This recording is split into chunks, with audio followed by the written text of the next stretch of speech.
Good morning. যদিও ভিডিওটা সন্ধ্যাতে post হবে তবুও তো আজকের এই দিনটা শুরু হয়েছিল অনেকটা এইরকম ভাবে, মানে আবারও বিয়ে বাড়ির ইনভিটেশনের জন্য বেরিয়ে পড়েছিলাম।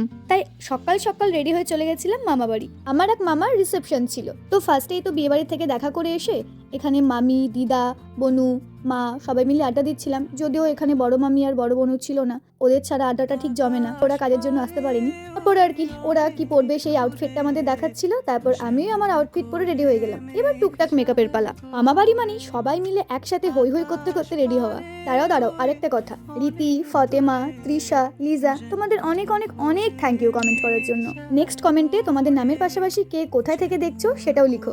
এদিকে এই বেচারাটাকে এতদূর টেনে আনার জন্য এটার এইরকম অবস্থা হয়ে গেছে। না মানে আমার তো খুব একটা বেশি মেকআপ প্রোডাক্ট নেই, তবে যা আছে তার কিছু না কিছু হতেই থাকে। দেখো এদিকে আবার কাড়াকাড়ি করে মেকআপ করা শুরু হয়ে গেছে। তবে যাই হোক, ওকে একটু আই মেকআপ করে দেওয়ার পর ওর তো প্যাক মারার আর শেষ নেই। হ্যাঁ তোকে বেশ সুন্দর লাগছে, যা এবার সর, আমাকে রেডি হতে দে। ও হ্যাঁ, তোমরা 2025-এর শেষের দিকে কটা বিয়ের ইনভিটেশন পেলে? আমার তো এবছর বেশ অনেকগুলো ইনভিটেশন জুটেছে।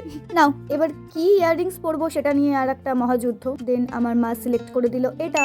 আমি এখন ফাইনালি রেডি, বাট আমার মা এখনো কমপ্লিট রেডি হতে পারেনি, তাই বসে বসে আরেকটু ক্যাট মেরে নিচ্ছিলাম। ও বাবা, এদিকে এই সুন্দরীটাকে দেখো। চলো এবার যাওয়া যাক। ওখানে গিয়ে কি করলাম সেগুলো আমি নেক্সট ভিডিওতে আপলোড করব, ততক্ষণ পাশে থেকো। চলো বাই।